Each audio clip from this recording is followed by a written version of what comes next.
नमस्कार, मैं हूं प्रेम शंकर सिंह और आप देख रहे हैं सहरसा नाव।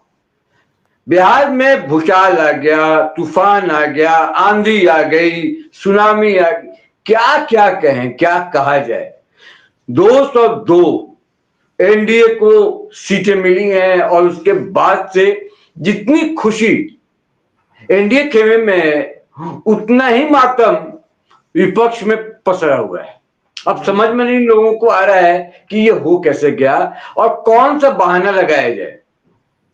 अब एनडीए क्यों जीत गया, महागठबंधन क्यों हार गया, इसके पीछे बहुत सारी चर्चाएं हो रही हैं।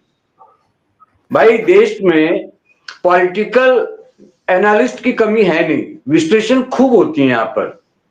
लेकिन मैं जो अभी आपके सामने एक विश्लेषण रखने जा रहा हूं वो बाकी विश्लेषण से अलग होने जा रहा है। वो क्यों होगा, इसके लिए आपको ये वीडियो देखना होगा।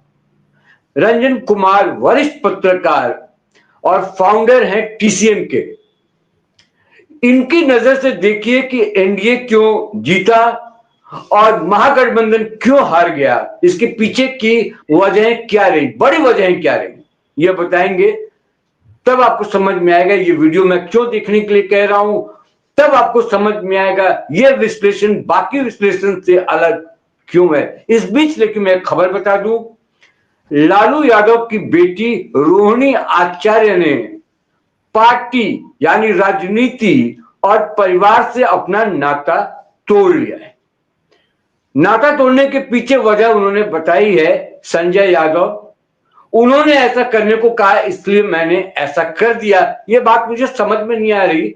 मुझे लगता है रंजन जी बीच में मुझे इस बात को भी समझाने की कोशिश करेंगे कि ऐसा क्यों कहा रोहिणी आचार्य ने। आपको याद दिला दूं, ये वही रोहिणी आचार्य हैं जिन्होंने अपनी एक किडनी पिता लालू प्रसाद यादव को दी है।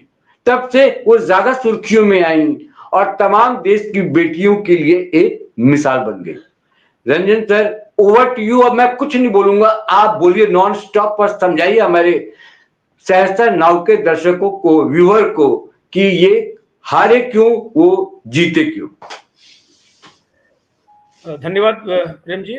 सबसे पहले मैं रोहिणी जी पे ही बोल देता हूं क्योंकि अभी लेटेस्ट न्यूज़ है वो। आप ध्यान दीजिएगा कि जो आरोप लगता है, जो परिवार वाली जो पार्टियां होती है, ये परिवार के झगड़े में ही टूटती है। आप बाला साहब ठाकरे की पार्टी देख लीजिए, 2 ठाकरे अलग अलग हो गए।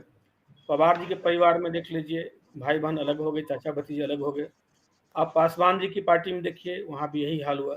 तो जो परिवारवादी पार्टी होती है उसमें यह लक्षण पुराने हैं और ऑब्वियस है कि जब आरजेडी में लालू प्रसाद यादव के बाद में कौन बनेगा, तो सबसे पहले उनकी बेटी मीसा आई राजनीति में और उसके बाद बहुत कम उम्र में तेजस्वी को लाया गया। उसमें तेज प्रताप उतनी भूमिका में नहीं थे, पॉलिटिकल भूमिका में। बाद में तेज प्रताप को भी पॉलिटिकल सेंस आया, उनको भी आना था। तो उनके घर में 4 लोग जो पॉलिटिक्स में एक्टिव हैं, एक मीसा, एक रोहिणी और तेजस्वी तेज प्रताप। तो ये आश्चर्य की बात नहीं है जो भी हुआ है। रोहिणी उससे भी इसके पहले भी अपना एक्स को प्राइवेट कर ली थी, नाराज थी पार्टी से। देखिए, मैं आपको हम लोग पत्रकारिता में इतने लंबे समय से रहे हैं, चुनाव को कवर करते रहे, लेकिन मैं स्पेशली इस बार का चुनाव जो बिहार का था उस पर केंद्रित करता हूँ। हम लोग जून के महीने में चुनाव के को लेकर बिहार गए थे। हमने एक सर्वे किया था वहाँ पर। ये सर्वे था दलितों का सर्वे। उसके पीछे एक रीजन था कि हमको समझना था कि दलित क्या सोचता है, क्योंकि हमारा मानना था कि जो दलित का वोटिंग है वो पॉजिटिव वोट होता है, वो किसी को हराने के लिए चुनाव नहीं वोट नहीं करता है। तो हमने एक दलितों का सर्वे किया, जुलाई में हमने उसको डाला। तो संकेत मिलने लगे थे कि कौन सी पार्टियां, कौन सी जातियां किस पार्टी की तरफ है। और एक चीज मैं आपको बता दूं कि ये ना अगरा, पिछड़ा, दलित, ये 3-4 कैटेगरी है नहीं बिहार में। दूसरे राज्य में भी नहीं है, लेकिन मैं बिहार का बताऊं नहीं है। बिहार में आप याद कीजिए कि पहले क्या होता था कि किसी सीट पे भूमिहार और राजपूत इकट्ठे वोटिंग नहीं कर सकते हैं, दोनों में राइवलरी है। ब्राह्मण यहाँ पे राजपूत के साथ नहीं होंगे, सो ये भी चलता था। तो उस समय क्या था कि ओबीसी पॉलिटिक्स लालू प्रसाद यादव जो लेके चले, तो सारे ओबीसी मतलब उसमें सारी जातियां आ गई। बाद में नीतीश कुमार आए, उन्होंने कुर्मी को उसमें के नेता बने, फिर उन्होंने बाकी जातियों को अलग किया।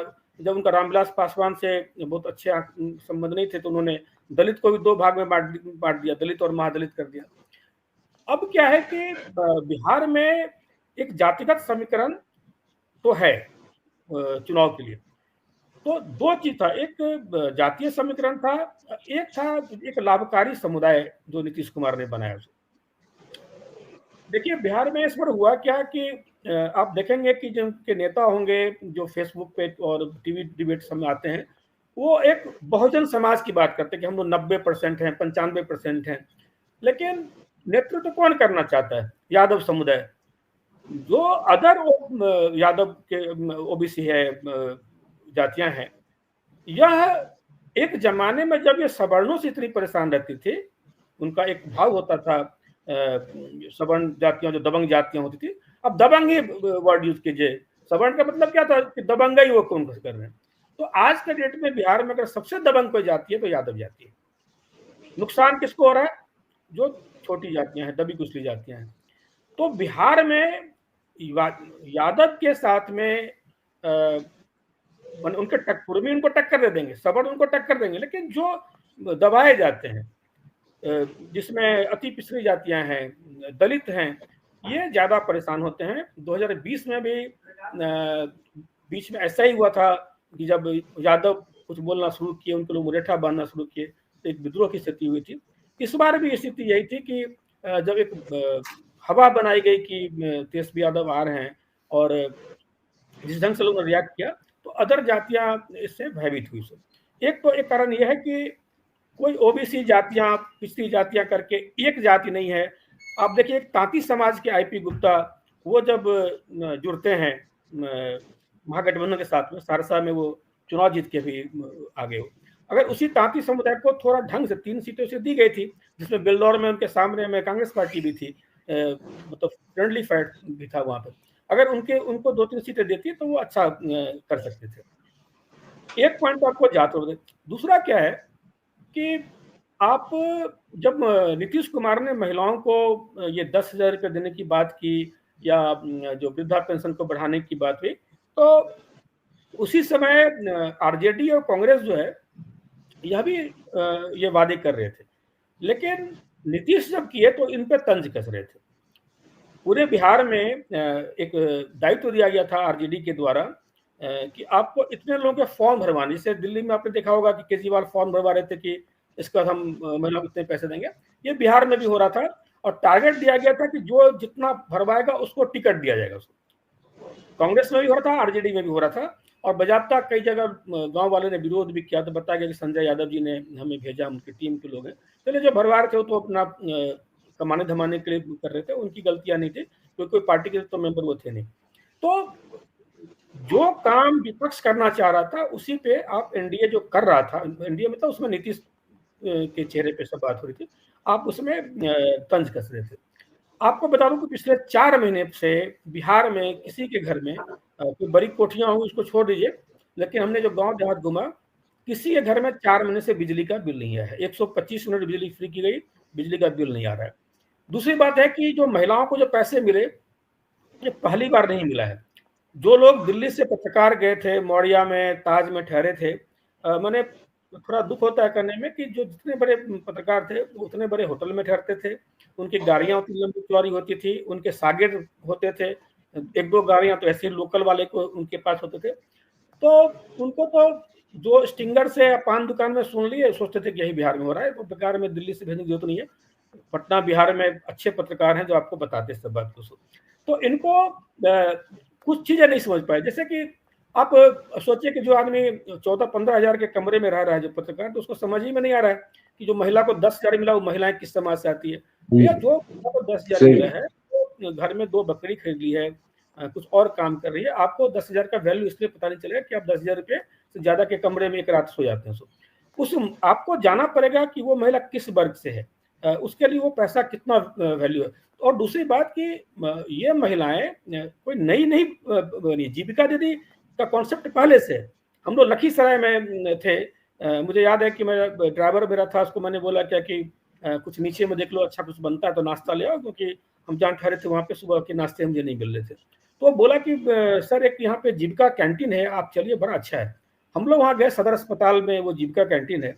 आप सोचिए कि आप 30 रुपये में वहाँ पर नॉर्मल खाना आप खा सकते हैं, और 100 रुपये खर्च करेंगे तो आप वहाँ पे नॉनवेज खा सकते हैं, बिरयानी खा सकते हैं, और एकदम साफ सुथरा एयर कंडीशन वो कैंटीन था। सारी महिलाएं उसमें काम करती थी। आप सोचिए कि करोड़ों महिलाएं पूरे बिहार में इस तरह से काम कर रही है, और ये 25 के चुनाव में नहीं हुआ है, ये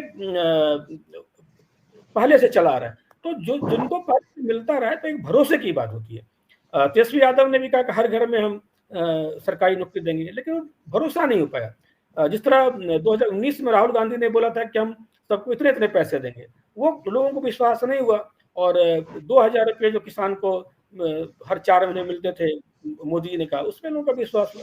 तो बात यह है कि बोल कौन रहा है। तो नीतीश कुमार पे का महिलाओं का जो केमिस्ट्री है बहुत ही प्रबल है, वो केमिस्ट्री काम आई। एक चर्चा और थी, जब आप चर्चा सुनते थे कि युवा बहुत नाराज है, और मैंने रिजल्ट से पहले पोस्ट लिखा था अपने फेसबुक पे। मैंने 2020 और 2025 की हमने तुलना की थी कि 2020 और 25 में अंतर क्या है। मैं 2020 के चुनाव में खैर मैं एक मीडिया चैनल में काम कर रहा था, लेकिन उस दौरान मुझे बिहार जाने का मौका मिला, और जो हमने इलेक्शन में वहाँ देख रहा था, तो जो इनपुट मुझे मिल रहे थे उसमें यह थे कि नीतीश कुमार और सुशील मोदी को लेकर जो भाजपा एनडीए के जो वोटर थे वो 2020 में बहुत नाराज थे, और कई लोग वोट डालने नहीं गए, या गए भी तो उन्होंने वोट नहीं दिया इनको, और ये भाजपा को मालूम चला, इसलिए सुशील मोदी को उप मुख्यमंत्री नहीं बनाया गया। रेणु देवी और किशोर जी बने, लेकिन नीतीश जी तो इसलिए बने कि वो अपनी पार्टी के नेता, वही नेता सम्मान थे तो वो बने, लेकिन वो भयंकर विरोध था। अभी आप देख लीजिए कि 2025 में सुशील जी तो खैर दुनिया में रहे नहीं, बीजेपी के उनको भीष्म पितामह मान लीजिए, उन्होंने बीजेपी को खड़ा किया, लेकिन वो नेता दूसरा खड़ा नहीं कर पाया, इसलिए एक विरोध था उनको लेकर। 2025 में मैं लगभग मिड जून से बिहार में ही हूँ। नीतीश कुमार को लेकर कोई गुस्सा मुझे कहीं नहीं दिखा, तब जबकि उनके कई वीडियोस वायरल हुए जिसमें उनकी हरकतों पर सवाल उठाए गए। बावजूद उसके जब हम लोग कभी टैक्सी में घूमते थे और देखते थे वो जेडीयू का वोटर है, तो पूछते थे कि नीतीश जी के वीडियो आ गए हैं, तो उसका कहना था कि हमारे घर में भी बुजुर्ग हैं, अगर एक उम्र हो गई, उसमें अगर कुछ आप भूलने लगे या कुछ एक्टिविटी हुई तो क्या घर से निकाल देंगे। तो इस तरह का समर्थन जब मिल रहा है, उनका उनके श्रेय है उनका, लेकिन ये 2020 में एकदम वो चुस्त दुरुस्त थे, तब गुस्सा था, इस बार उनके खिलाफ नाराजगी नहीं थी। आप देखेंगे कि तेजस्वी यादव या बाकी पार्टियों में लोग जब भी उनके सेहत पे, उनके मानसिक स्थिति पे चर्चा करते थे, नीतीश कुमार को उतना ही सहानुभूति मिल रहा था।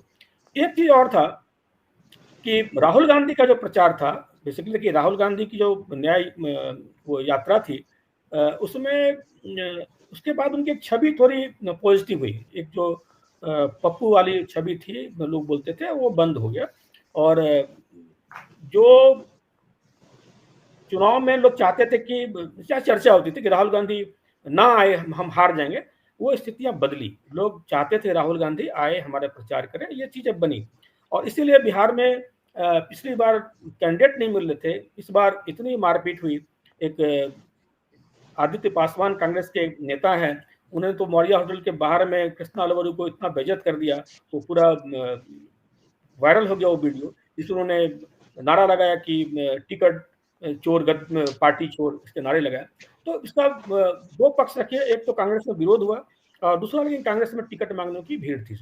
लेकिन राहुल गांधी जो बिहार में यात्रा किए, उसके बाद उनका अचानक बिहार से गायब हो जाना, विदेश चले जाना, फिर लौट कर आना, तो बिहार के मुद्दे को नहीं उठाकर वो सिर्फ नरेंद्र मोदी पे आक्रमण करते रहे।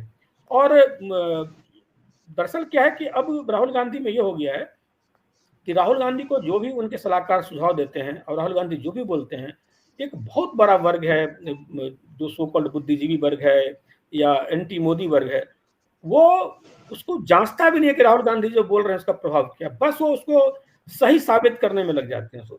राहुल गांधी अभी अगर वोट चोर वाले पे हैं या बाकी कुछ इलेक्शन कमीशन पे आरोप लगा रहे हैं और सब पे आरोप लगाते हैं। ये सारे वर्ग जो बड़े बड़े संपादक से लेकर बड़े बड़े ब्यूरोक्रेट से लेकर पढ़े लिखे लोग हैं, लेकिन वो चूंकि वो मोदी विरोध में होते हैं, तो राहुल गांधी की हर बात को वो सही करने में लग जाते हैं। और जब आप चाटुकारों के बीच में फंस जाते हैं, अभी आप देखिए कि एक से का यूट्यूबर मिलेगा आपको, मैं नाम नहीं किसी का लूंगा, लेकिन मैं बिहार में मिला उनसे, वो मेरे सामने एक मुस्लिम से पूछ रहे थे कि आपका वोट कटा क्या। अब वो व्यक्ति बोल रहा है कि नहीं, मेरे घर में सबके वोट थे। हमने जो बीएलओ थे उन लोगों से बात की, उन्होंने कहा कि हम जब मुसलमान के घर में कोई दिक्कत नहीं हुई, क्योंकि उनके पास सारे सर्टिफिकेट पहले से होते थे। हम लोग को जो भी दिक्कतें हुई वो दलितों के बीच में हुई, लेकिन तब भी हमने 4-4 बार 5 बार जाके उनका किया। तो आप जब जो व्यक्ति कौन बीएलओ सब कौन होते हैं, या तो वो आंगनबाड़ी के हैं लोग हैं, टीचर यही लोग होते हैं, तो सभी जातियों के लोग होते हैं, सब सारी पार्टियों के समर्थक होते हैं। एक साथ समझिए कि एक भाजपा का समर्थक, एक आरजेडी का समर्थक साथ में किसी घर में जा रहा है, तो कैसे वो किसी का नाम काट देगा और ये करेगा। आप बताइए कि बिहार का चुनाव खत्म हो गया, कितने व्यक्ति बाहर निकले कि मैं गया था, मेरा वोट, इक्का दुक्का लोग 2-4 नाम निकाल पाए, या कुछ नाम निकाल पाए कि देखिए फला आदमी ने दिल्ली में ही वोट डाला था, वहां भी वोट डाला था। ये 5 नाम नहीं निकाल पाए, लेकिन बोलते हैं 25 लाख ऐसे लोग हैं, 30 लाख ऐसे लोग हैं। तो नहीं, ये तो मुद्दा कभी था ही नहीं। ये तो मुद्दा बनाया गया, इतने सालों से चुनाव हो रहे हैं, ये इस तरह के मुद्दे कभी आए नहीं। और जो गलतियां होती रही वो पहले भी होती थी, वो ह्यूमन एरर है। इनके पास कोई विकल्प नहीं था, इसलिए इस मुद्दे को इतना हवा दी गई। जी दूसरा आप देख लीजिए कि तुलना अगर कीजिएगा कि कितना सीट कैसे मिला, एक आंकड़ा आप देखोगे कि खूब चल रहा है कि 1,85,00,000 आरजेडी को वोट मिले, सीट 25 मिले, और 85 लाख ही बीजेपी को मिले। ये सारे झूठे आंकड़े डाले जाते हैं। अब इलेक्शन कमीशन का आंकड़ा है, आप आंकड़ा उठा लो, 1,15,00,000 के आसपास में आरजेडी को मिले, वो 143 को लड़े थे, और 101 सीट पे लड़ने के बाद भी भाजपा को 1 करोड़ से ज्यादा वोट मिले हैं। तो आंकड़ा है, आंकड़ा गलत आंकड़ा जो डाल रहे हैं सोशल मीडिया पे, उनका अपना इंटरेस्ट है, उससे बचना चाहिए, कोई फायदा नहीं उससे, सब कुछ तो सामने आ ही जाएगा। देखिए पिछला चुनाव जो 2020 का था, उसमें एलजेपी आपके साथ नहीं था, और इस वजह से बहुत कन्फ्यूजन था भाजपा के वोटर को, खासकर कि जहां पे बीजेपी का कैंडिडेट नहीं है वहां किसको वोट डालना है, क्योंकि एक मैसेज भी चल रहा था कि चिराग पासवान को बीजेपी का बैकिंग है, जो कि पूर्णतः सत्य नहीं था, सत्यता थी लेकिन पूर्णतः सत्य नहीं था, और बीजेपी के बड़े बड़े नेता एलजेपी से चुनाव लड़ रहे थे सब। अब इस बार देखिए कि 2024 के लोकसभा चुनाव में भी एलजेपी वापस आ गए थे, उपेंद्र कुशवाहा वापस आ गए थे। तो 2024 के लोकसभा में जब संविधान खतरे की, आरक्षण खत्म होने की इतनी बातें फैलाई गई, उसके बावजूद भी बिहार में कोई एनडीए का प्रदर्शन खराब नहीं था। एक पवन सिंह अगर काराकाट से चुनाव नहीं लड़ जाते उपेंद्र कुशवाहा के खिलाफ में, तो एनडीए काराकाट, औरंगाबाद, आरा, बक्सर, ये सारे शाहबाद का पूरा इलाका जो है, मतलब एक बेसिकली ये हो गया कि पवन सिंह के साथ में, कलाकार के साथ में राजपूत वाला मैसेज चला गया कि राजपूत, वही इस बार हुआ है। ज्योति सिंह काराकाट में लड़ी, महाबली सिंह हार गए, वहां माले जीत गए वहां पे, सो लेकिन वो काराकाट तक रह गया, पवन सिंह वाला मामला पूरे में फैल गया था। बावजूद उसके आप देखिएगा तो जो 2024 के चुनाव में जो वोट परसेंट थे, वही वोट परसेंट 2025 में भी आए। ये तुलना करें 2020 में, 2020 में उपेंद्र कुशवाहा अलग थे, चिराग पासवान अलग थे, एक गुस्सा था बहुत, उस समय युवा सड़क पे बहुत थे, युवा का गुस्सा था। 2025 में कोई युवा का गुस्सा था, नौकरी के लिए है, लेकिन इतनी नौकरियां दी गई हैं अभी, और प्रॉमिसेस इतने हैं। एक चीज और, ये 10,000 जो रुपये महिलाओं को दिए गए, अभी भी लोग बोले कि महिलाओं को घूस दिया जा रहा है, महिलाओं को घूस दे खरीदा गया। अब आप ये बताइए कि आप प्राइवेट जॉब में हम आरक्षण देंगे, 65% आरक्षण कर देंगे, सब तो घूस ही आप दे रहे थे ना, नहीं चला आपका, भरोसा का बात है। एक चीज और है जो कांग्रेस के लिए मैं बोल रहा हूँ, राहुल गांधी जो एक नैरेटिव पे चल रहे हैं कि हम जातीय जनगणना के आधार पर सब कुछ करेंगे, और वो डेली के कितने लोग सीईओ हैं फला फील्ड में, फला में कितने हैं। अब उनकी पार्टी में देख लीजिए कि पार्टी के अंदर में ही आपको वो चीज, एक खड़गे जी को, एक दलित खड़गे जी को अध्यक्ष बना दिया गया है, लेकिन उनकी अहमियत कितनी है, कितना वो निर्णय ले पाते हैं पता है। तो उनके खुद के पार्टी में कोई ये वर्ग उतना ऊपर में नहीं है, सभी एक परिवार के लोग भरे पड़े वहां पे। लेकिन बावजूद उसके जो राहुल गांधी ने कि कांग्रेस ने जो आरक्षण का मुद्दा उठाया कि चुनाव आते में हम जीतेंगे, बताइए बिहार जीत जाएंगे तो उसे क्या आरक्षण को कैसे बढ़ा देंगे, उसको तो आपके केंद्र की मदद आपको चाहिए होगी। लेकिन इससे क्या हुआ कि जो कांग्रेस का जो पहले नारा था कि जात ना पात पर मुहर लगेगी हाथ पे, वो वाला भी कॉन्सेप्ट खत्म हो गया।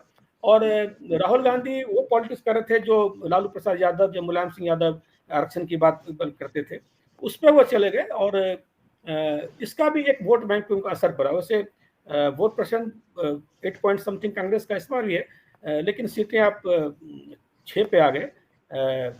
एक बात है कि 1 या 2 सीट ही जीत पाएंगे, लेकिन बाद में कुछ सीटें बहुत ही कम मार्जिन से 11 सीटें ऐसी हैं जो 1000 से कम मार्जिन से जीत हार हुई है। तो कुल मिला अच्छा, दूसरा बात यह था कि ये जो फ्रेंडली फाइट जो 12 सीटों पे हुई ना, ये 12 सीट पे फ्रेंडली फाइट थी कि मैसेज ये अगल बगल की कई सीटों पर था। तो यह भी हुआ। एक और था कि जो मुकेश सहनी, मैं लगातार बिहार में जब भी मैं किसी से मिला बोलता था कि हाईली रेटेड नेता है मुकेश सहनी, इसमें कोई दम नहीं है। लेकिन उसको राहुल गांधी को पसंद था, राहुल गांधी उनके साथ ही पानी में कूद गए थे। सो बिहार में और यूपी में दोनों जगह जो मल्लाह वोट होता है वो बहुत ही धार्मिक होता है। और बिहार में मुझे पूरी जानकारी है और मैंने अनुभव किया कि मल्लाह मुसलमानों से उनके साथ वोटिंग नहीं करता है। सो और चूंकि महागठबंधन का एक वोट बैंक मुस्लिम समुदाय का बहुत बड़ा था, तो वो है। और दूसरा कि यादव एमवाई समीकरण में जब जाएंगे तो देखिए बड़े बड़े पंडित आपको बता रहे थे, वो बता नहीं रहे थे, वो चाहते थे कि ऐसा हो। एमआईएम का कोई प्रभाव नहीं है, उनकी जमानत जब्त हो जाएगी। लेकिन एमआईएम ने उन 5 सीट पे जो पिछली बार उन्होंने जीती थी, 4 सीटें शायद उन्होंने वो जीती है, 1 सीट दूसरी जीती है, 1 सीट पे वो कुछ 100 वोट से हार गए। आज एक उनके प्रवक्ता हैं जो दिल्ली में अक्सर दिखते हैं, तो मैं उनका नाम भूल रहा हूँ, वो 300-400 वोट से चुनाव हारे हैं। तो 6 सीटें एमआईएम को थी। तो जो मीडिया का एक वर्ग जो चाहता था कि मैंने वो उनकी इच्छा थी कि एमआईएम ना लड़े, ये वोट ना बटे, और वो चाहते थे जनसुराज पूरा वोट काट ले। यानी कि रजन जी, आप जो एनडीए की जीत जो हुई है उसके बारे में बता रहे थे, उसमें एक जंगल राज वाला भी है, और 1-2 पॉइंट आपको लगता है कि और कुछ छूट रहा हो वो बताइए। उसके बाद क्योंकि समय भी अब करीब 22 मिनट हो गया है, तो वो एनडीए का 1-2 पॉइंट कुछ और रह रहा है तो बताइए। फिर थोड़ा सा महागठबंधन के बारे में बताइए कि इन्होंने 3-4 ब्लंडर क्या किया है, उसके बाद हम वाइंड अप कर लेंगे। अच्छा, हम जंगल राज में बताता हूँ कि आपको याद कीजिए कि 2020 का चुनाव था, उसमें तेजस्वी यादव ने पोस्टर में लालू प्रसाद यादव का की तस्वीर भी लगाई थी। तो वो बेसिकली उससे एकदम अलग हटना चाहते थे कि हम लालू जी के छाया में चुनाव नहीं लड़ेंगे, साये में चुनाव नहीं लड़ेंगे। इस बार देखिए कि लालू प्रसाद यादव को मतलब तेजस्वी यादव बार बार किसी न किसी बहाने बोलते थे कि मैं लालू प्रसाद का बेटा हूं, मैं डरने वाला हूं क्या, तो अपने पिता का नाम रखते थे। और जब कांग्रेस के साथ में जब इनका सीट शेयरिंग को लेकर हुआ कि मुख्यमंत्री का पद मिलना चाहिए, मुझे घोषणा होनी चाहिए, तो गहलोत साहब को बुलाया गया। वो सीटें भी वो फोटो भी आरजेडी ने रिलीज की थी, जिसमें कि लालू प्रसाद यादव ग्रीन कलर का गंजी पहन के बैठे हुए हैं, बगल में राबड़ी देवी है, इधर गहलोत जी हैं और तेजस्वी यादव है। वो भी एक मैसेज ये गया कि पूरा का महागठबंधन जो है लालू प्रसाद यादव यहाँ करें। सो और उसके बाद प्रधानमंत्री का आना, फिर उनका कट्टा गोली की बात करना, अपहरण की बात याद दिलाना, शिल्पी कांड, गौतम कांड को डालना, अपहरण की बात करना, ये खूब फैला, खूब वीडियोज बीजेपी के सोशल हैंडल से चलाया गया।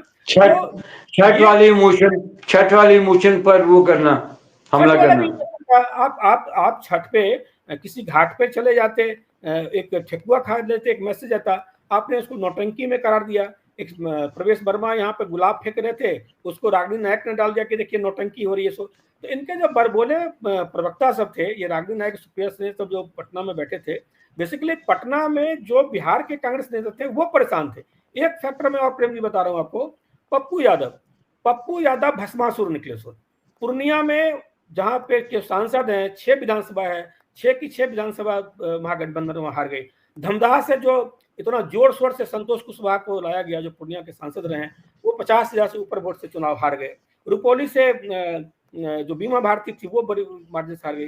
तो पप्पू यादव स्वयंभू एक इतने बड़े नेता थे, कांग्रेस के सारे मंच पर चर्चा करते थे, कांग्रेस बोलती थी कि वो हमारी पार्टी में नहीं है। तो रख लीजिए कि पप्पू यादव का इस तरह से इमर्ज करना वहां पर, मतलब प्रदेश स्तर के नेता बोले कि हमारे पार्टी में नहीं है, मैं इनको जानता ही नहीं हूँ, लेकिन वो प्रियंका गांधी के बगल में खड़े होते थे। ये बड़ा कंफ्यूजन था। वो सिटिंग एमएलए का टिकट कटवा के अपने लोगों को टिकट वहां पे दिलवाए थे। तो कुल मिलाकर कहीं कोई सामंजस्य नहीं था। कांग्रेस का चुनाव कौन लड़ सकता पता नहीं, कृष्णा अलवर को लेकर आए, कृष्णा अलवर ने एक तरीके से वहां पे, चूंकि साउथ के तुमको बिहार पता नहीं था, पप्पू यादव ने उनको अपने कब्जे में ले रखा था, सो कृष्णा अलवर को समझ में नहीं कुछ आया। और सोचिए कि बीच चुनाव में कृष्णा अलवर को आपने किनारे कर दिया, और फिर आप जिनको लेकर आए थे वो पहले रह चुके हैं प्रभारी वहां पे, वो भी कुछ नहीं कर पाए। तो कांग्रेस ने अपने पैर पे कुल्हाड़ी मारी। और सबसे बड़ी बात है कि जिस संविधान की कॉपी लेकर लहराते रहे राहुल गांधी, उस कांग्रेस का किसी भी सुरक्षित सीट पे खाता नहीं खुला, एक भी सुरक्षित सीट आप जीत नहीं पाए। तो यह भी कांग्रेस के भविष्य के लिए दिक्कत की बात है। सर आइए थोड़ा महागठबंधन पे बात कर लेते हैं 5 मिनट। महागठबंधन की थोड़ी सी गिनती करा दीजिए कि 4-5 बड़ी ब्लंडर, इनके क्या क्या ब्लंडर्स रहे जिसकी वजह से ये चुनाव हार गए। देखिए, एक ब्लंडर तो था कि सीटों का जो बंटवारा हुआ, खैर एनडीए में भी हुआ था, उपेंद्र कुशवाहा का एक बयान आ गया था जो बहुत वायरल हुआ था, लेकिन बावजूद उसके वहां पर एक अमित शाह थे जो दिल्ली बुलाकर सबको समझा बुझा दिया। इनके यहाँ क्या था कि सीटों का बंटवारा ढंग से नहीं हो पाया। कांग्रेस फिर चाहती थी कि हमको कुछ विनिंग सीट मिले, वो कांग्रेस को मिली नहीं। फिर वो फ्रेंडली फाइट की बात हो गई। माले एक बड़ा फैक्टर पिछले चुनाव में था, वो 12 सीट जीत गए थे, इस बार वो 2 पर सिमट गई। सीपीआई का खाता नहीं खुला, सीपीएम एक विभूतिपुर का सीट से जीत पाई। एक आईपी, ये जो आईपी गुप्ता को जो लिया था वो एक अच्छा कदम था। उनका एक अति पिछड़ा में था, वो सहरसा से चुनाव जीत भी गए। लेकिन जो ब्लंडर इन्होंने किया कि एक तो सीएम और डिप्टी सीएम के नाम की घोषणा को लेकर बहुत ड्रामा हुआ। हम लोग मौर्या में थे, लड़ाई झगड़े हो गए, मुकेश सहनी पीसी 3 बार टालते रहे, कुर्सियां तोड़ी गई, परिवार का झगड़ा। हाँ, लोगों का आरोप ये था कि हमने पैसे दे दिए टिकट के लिए, अब हमारे खाते में वो नहीं आ रहा। गौराबरम की सीट जो थी, जहां पर मुकेश सहनी के भाई चुनाव लड़ते थे, उनको मालूम चला कि जमानत नहीं बचेगी, तो तेजस्वी यादव मांग रहे थे वीआईपी के लिए वोट, और ये मांग रहे थे आरजेडी के लिए वोट, और इस तरह गौराबरम की सीट महागठबंधन हार भी गई फाइनली। तो ये जो द्वंद्व था वो दिक्कत था। और दूसरा था कि राहुल गांधी का अलग राह चलना और तेजस्वी यादव का अलग राह चलना, यह भी एक दिक्कत थी। तेजस्वी यादव लोकल इशू पे चाहते थे चुनाव हो, और राहुल गांधी वही वोट चोर, इलेक्शन कमीशन, नरेंद्र मोदी। और एक मुफ्त की सलाह है राहुल गांधी के जो चिंतक हैं कि ये लगातार 10 साल से ये चोर शब्द को यूज करते हैं, चाहे चौकीदार चोर चाहे वोट चोर, ये बैकफायर कर रहा है। तो ये कोई नया शब्द उठाए, ये चोर उचक्के वाली बात को लोग पसंद नहीं कर रहे हैं कि आप। दूसरा एक तुम तरह की भाषा, मुझे याद है मैं मधुबनी में था छठ के दौरान, और कुछ लोगों को जब मालूम चला कि हम लोग मीडिया से, तो उन्होंने बातचीत की। ये जो बचाव करते हैं, दिल्ली की मीडिया है जो बचाव करती है राहुल गांधी के बारे में कि ये अंग्रेजी मीडियम के हैं इसलिए वैसे ही बात करते हैं, लेकिन ये जो तुम तरह की बात होती है कि मोदी बोला था, मोदी गया था, मोदी को करूंगा, ये भाषा लोगों को पसंद नहीं आई। और वो मधुबनी तिरंगा में उसी तुम वर्ड तो है ही नहीं, तो उनको वो भाषा पसंद नहीं आई कि आप तू तराका करके बात कर रहे हो। ठीक है, आपके कुछ लोग होंगे जो बहुत ही मोदी से घृणा करते होंगे, उनको एक सेटिस्फैक्शन मिलता होगा इस तरह की भाषा से, लेकिन वो भाषा नहीं है। फिर नए नए प्रवक्ता सब जो आ गए थे, उन प्रवक्ताओं के रील्स खूब चल रहे थे, जो झगड़े हो रहे थे। और ये दो जोड़ी, ये जो यादव समुदाय और जो कुछ जो लोग अब पॉलिटिक्स में ढंग से आ गए, जो पैसे वाले, वो जो अपने आप को बहुजन बोलना शुरू कर दिए कि हम लोग सब बहुजन वाले, मतलब एक ब्राह्मण को हटा दिए बाकी सब बहुजन हो गए। तो अब ये है नहीं, सबको अपना अपना हक चाहिए। और मैं तो बोल रहा हूँ कि बिहार की घटना से अखिलेश यादव को सीखना चाहिए कि वहां पर भी स्थिति वही है, जिस ढंग से वो एसी कमरे में एसी बस में घूमते हैं, सड़क पर उतरते नहीं है। तो मुलायम सिंह की छाया तो ना उनमें है, ना लालू की छाया तेजस्वी यादव में है। ये लोग सब सवर्ण हो गए, सब दबंग हो गए हैं, इनकी जातियां अब दबंग हो गई है, तो बाकी जातियां तो इनसे भी लड़ेगी, और ये अखिलेश यादव के लिए उत्तर प्रदेश में खतरे की घंटी है। बस अब संक्षेप में एक और हमारे पत्रकारिता में, क्योंकि हम दोनों ने लंबे समय तक टीवी जर्नलिज्म किया है हमने, तो सब कुछ बताने के बाद हम दर्शकों को समझाने के लिए, व्यूअर को समझाने के लिए कहते हैं अब आगे क्या होगा। ये तो हो गया, हार हो गई, जीत हो गई, सब कुछ हो गया, सरकार बन जाएगी। अब आगे क्या देखते हैं, बिहार की राजनीति किस ओर जाएगी और आरजेडी किस तरफ जाती हुई दिखेगी? देखिए 2010 में तो आरजेडी किससे भी बुरी हार हुई थी, सिर्फ 25 से 22 सीटें थी जहां तक मुझे याद आ रहा है। तो कुछ नहीं होगा, आरजेडी का जो वोट बैंक इंटैक्ट है, उनके वोटर हैं, उनके समर्थक हैं।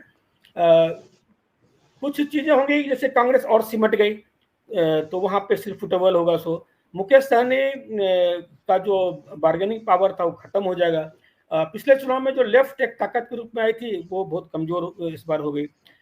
नीतीश कुमार सीएम बनेंगे पक्का है, कोई बीजेपी इसमें कुछ नहीं करने जा रही है। हाँ ये है कि नीतीश कुमार क्या 5 साल रहेंगे, इस पे शक है, 5 साल नहीं रहेंगे, लेकिन बावजूद उसके नीतीश जी को अपना एक उत्तराधिकारी चुनना होगा जो गैर यादव ओबीसी का होगा। सो क्योंकि संजय झा या विजय चौधरी या ललन सिंह ये सभी सवर्ण जातियों से आते हैं, अगर ये जेडीयू का नेतृत्व करते हैं या इनका चेहरा सामने आता है तो वो वोट बैंक खिसक जाएगा इनका, क्योंकि इनका वोट बैंक भाजपा का वोट बैंक मोटा मोटा एक ही है। तो एक इनको गैर यादव ओबीसी चेहरा लाना पड़ेगा। उसमें नीतीश के पुत्र की बात होती है, अभी तक तो वो टाल रहे हैं, लेकिन मनीष वर्मा भी आए, उससे पहले आरसीपी को लेकर आए थे। कोई ना कोई एक चेहरा नीतीश को आगे करना पड़ेगा, स्वीकारता कितनी होगी मुझे नहीं पता, लेकिन आरजेडी भी ये ढूंढ रही है कि जब नीतीश का चूंकि कोई उत्तराधिकारी ना बने और वो पार्टियां बट जाए, कुछ आरजेडी में चले जाए, कुछ भाजपा की तरफ चले जाए और 2 ही पार्टी हो, तो फिर एक आरजेडी को आगे फायदा होगा। लेकिन बीजेपी चाहेगी कि जेडीयू का नेतृत्व जो है कोई गैर यादव ओबीसी करे, इसमें बीजेपी लगेगी, क्योंकि नहीं ऐसा होने से नीतीश जी अगर संन्यास लेते हैं तो पार्टी बिखर जाएगी। अंतिम सवाल लेकिन बड़ा महत्वपूर्ण है इस पूरे चुनाव में, क्योंकि उसने भैया बड़ा तहलका मचा कर रखा हुआ था, बहुत लोगों को बेवकूफ बनाया अपने वाक पटुता से। अगर आप में भाषण कला है, आप अच्छा बोलते हैं, उसके जरिए भी आप लोगों को बेवकूफ बना सकते हैं। इसका एक जीता जागता मिसाल जो है वो प्रशांत किशोर रहा, और अंतिम दिन जब परिणाम आया तो वो गायब हो गया। हालांकि खुद प्रशांत किशोर ने कहा था कि मैं अगर 25 सीट से ज्यादा अगर जेडीयू को आ जाती है तो मैं संन्यास ले लूंगा। हो सकता है संन्यास ले लियो, लेकिन वो कहीं दिखाई नहीं पड़ रहा है, ना कोई बयान उनका अभी तक आया है। पार्टी ने प्रेस कॉन्फ्रेंस की थी और सवाल भी किया गया कि भैया कहाँ है प्रशांत किशोर। उन्होंने तो कहा था कि हम राजनीति छोड़ देंगे, तो क्या वो अपने बात पर कायम है? तो जो जवाब आया बड़ा इंटरेस्टिंग जवाब है। जवाब ये आया कि भैया जब उन्होंने ये बात कही थी तब परिस्थितियां कुछ और थी, और उस समय ऐसा लग रहा था कि नीतीश कुमार को या जेडीयू को 25 सीटें ही आएंगी या नहीं आएंगी, तो उन्होंने वो बयान दे दिया। लेकिन बाद में इन्होंने 10,000 रुपया जो बांटे, जो घूस दिए, जो तरह तरह की जो बातें मीडिया में चल रही हैं, जब ऐसा हो गया तो भाई उसमें क्या कर सकते हैं। तो प्रशांत किशोर उस समय गलत नहीं थे। खैर, मैं आपसे जानना चाहता हूं कि प्रशांत किशोर अब क्या करेंगे, संक्षेप में बताइए, फिर आपसे मैं। देखिए, प्रशांत किशोर को लेकर बिहार में मैं रिजल्ट जो भी आया हो, लेकिन क्रेज तो था। जब हमने सर्वे भी किया था तो उस समय उनकी पार्टी को 8% के आसपास में वोट की बात होती, जो 3.5% पे सिमट गया। लेकिन नेता के तौर पे वो 20% के आसपास पहुंच गए थे। ये दूसरे चैनल जो एजेंसियों में भी आए थे। देखिए, प्रशांत किशोर एक क्रेज तो था, क्योंकि उन्होंने जो इशूज उठाए थे वो इशूज तो बहुत दमदार थे, लोगों को जच भी रहे थे। इसमें उन्होंने यादवों को भी टारगेट किया, मुस्लिमों को भी टारगेट किया, लेकिन बाद के टाइम में देखिए तो ज्यादातर सवर्ण उनसे जुड़ते चले गए, जो खासकर इंडिया के वोटर थे, और बाकी लोग बाहर हो गए उनसे। एक काम जो प्रशांत किशोर ने किया कि जब वो राघोपुर गए थे जिस दिन तेजस्वी यादव चैलेंज करने के लिए, उसका अचानक उनका यह कहना कि मैं चुनाव नहीं लड़ रहा हूं, यह ब्लडर था। जब उन्होंने ये बोल दिया कि मैं चुनाव नहीं लड़ूंगा तो उनके सारे मोरल डाउन हो गए उनके लोगों के। दूसरी बात यह था कि शुरुआत में इनकी जो पॉलिटिक्स थी वहां पे, आप किसी विधानसभा में चले जाओ, 5 यूट्यूबर को उन्होंने हायर कर रखा था, डेली एक बैठ लो, 500 रुपये लेके जाओ, 5-5 कैंडिडेट है, मतलब एक यूट्यूबर जो है 5 कैंडिडेट से 500 रुपये, 2,500 रुपये लेके डेली जा रहा था। अगर आपके पास गाड़ी है तो जनस्वराज दे दो, पीला रंग से रंग देगा, 40,000 45,000 रुपया महीने के ले जाओ। उन्होंने पैसे बहुत खर्च किए, और बाद में जो उनके कैंडिडेट थे, उनके लोग थे, उन्होंने पैसे देने बंद कर दिए। उन लोगों ने अब इनके खिलाफ काम करना शुरू कर दिया। और आपको एग्जाम्पल दे रहा हूँ कैसे जनस्वराज ने काम किया। चनपटिया विधानसभा है जहाँ पे मनीष कश्यप चुनाव लड़ रहे थे। चनपटिया बीजेपी का ठीक ठाक स्ट्रांग होल्ड वो है, और चनपटिया में वो इतना वोट पा गए कि कुछ 100 वोट से चुनाव जो है वहाँ पे बीजेपी हार गई। तो जनस्वराज ने इतना किया कि उन्होंने एनडीए को ही नुकसान किया है। उसमें एक बड़ा एग्जाम्पल चनपटिया का है। लेकिन प्रशांत किशोर देखिए 10 साल की बात किए थे, अभी 10 साल हुआ नहीं है। मुझे लगता है कि भले एनडीए की प्रचंड जीत हुई है, लेकिन बहुत सारे सवाल ऐसे हैं जो बिहार की जनता जानना चाहती है। जनसुराज को लोग वोट डालते, लेकिन चूंकि जनसुराज यह साबित नहीं कर पा रहा था कि वो कुछ कर पाएंगे, इस वजह से चले गए। उसका एग्जाम्पल करें आपको, पटना का कुम्हरार सीट, कुम्हरार में केसी सिन्हा चुनाव लड़ रहे थे, पढ़े लिखे आदमी हैं, हम लोगों ने भी उनकी किताबें पढ़ी, हमारे बच्चे भी पढ़े हैं, उनके खूब वीडियोज आते थे कि बच्चे पैर छू के प्रणाम करते हैं। बावजूद उसके शत्रुघ्न सिन्हा ने उनको लेकर ट्वीट किया था कि केसी सिन्हा को सपोर्ट किया जाए। बावजूद उसके मैंने कहा था कि केसी सिन्हा को भरपूर प्यार मिलेगा, उससे प्यार ज्यादा प्यार कुम्हरार में किसी को नहीं मिलेगा, लेकिन जमानत नहीं बचेगी। वही हुआ, उनको प्यार बहुत मिला, लेकिन जमानत नहीं बची। तो इसके पीछे कारण ये था कि लोगों ने वोट खराब करना पसंद नहीं किया। लेकिन दूसरी तरफ जब आप एमआईएम को देख लीजिए, तो लोगों को पता था ये जीतेगा, जीत के भाजपा की तरफ नहीं जाएगा। तो पिछले बार आपने तोड़ भी लिया, तो आरजेडी ने तोड़ा था, इसलिए एमआईएम को वोट मिला। और बहुत बड़ा वर्ग मुसलमानों का है उस इलाके में, जो उसको लगता है कि हमको वोट बैंक की तरह ट्रीट किया जाता है, हमदर्दी बिछाने के लिए नहीं है, ये असर हुआ। और ओवैसी का इस बार 5 सीट पुनः जीतना और छठे में इतने क्लोज बाजी रहना, यह दिखाता है कि जो क्षेत्रीय दल जो है, मान गैर भाजपा जो बाकी दल है, जो गठबंधन है, उससे मुसलमानों का एक मोह भंग हो रहा है। अगर उनको मौका मिले तो वो उसको छोड़ सकते हैं। जी, यानी कि सहरसा 9 जो इस वक्त लोग देख रहे हैं, मुझे तो पूरा यकीन है और आपको भी यकीन हो गया होगा कि ये विश्लेषण क्यों साफ लहजों में कहते हैं कि समझाना जिसको कहते हैं, वो हमने देखा कि क्यों एनडीए जीत गया, क्यों महागठबंधन हार गया और जनसुराज कहां पे रह गई। और प्रशांत किशोर जो मुद्दा लेकर चले थे, उस मुद्दे में भी दम था, लेकिन ठीक है, वक्त लगता है। और लोकतंत्र की एक खूबसूरती है, चुनाव तो होते ही रहते हैं और होंगे आगे भी, कोई जीतता है कोई हारता है। जीत से बहुत ज्यादा उत्साहित होने की जरूरत नहीं, जो हार जाते हैं उनको बहुत ज्यादा निराश होने की जरूरत नहीं।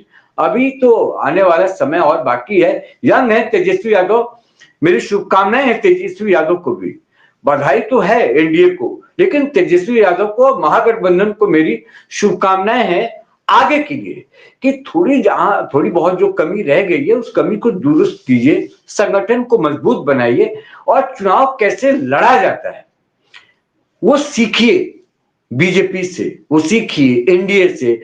इसलिए मैं ये कह रहा हूं कि एक जाने माने पत्रकार हैं अजीत अंजुम सोशल मीडिया के बहुत बड़े पत्रकार हैं।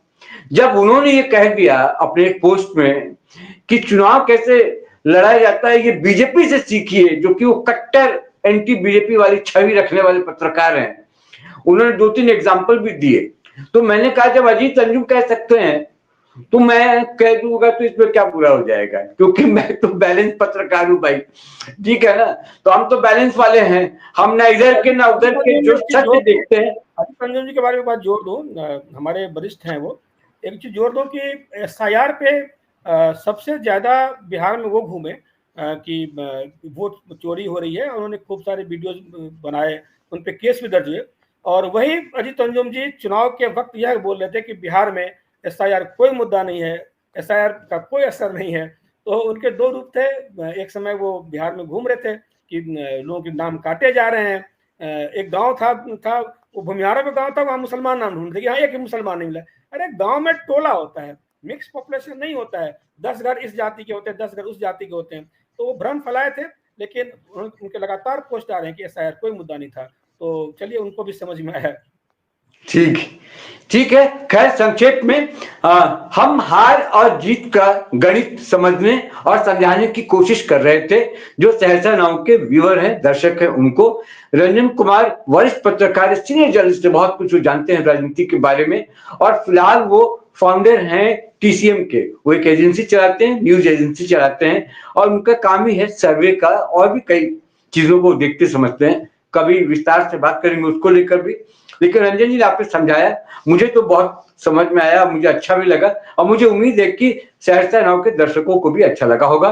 फिर आपसे मुलाकात होगी और बिहार चुनाव पर भी बात होगी। और क्योंकि इसके बाद अब उत्तर प्रदेश का चुनाव है, बहुत बड़ा चुनाव होने वाला है, इस पर भी हमारी नजर बनी हुई है।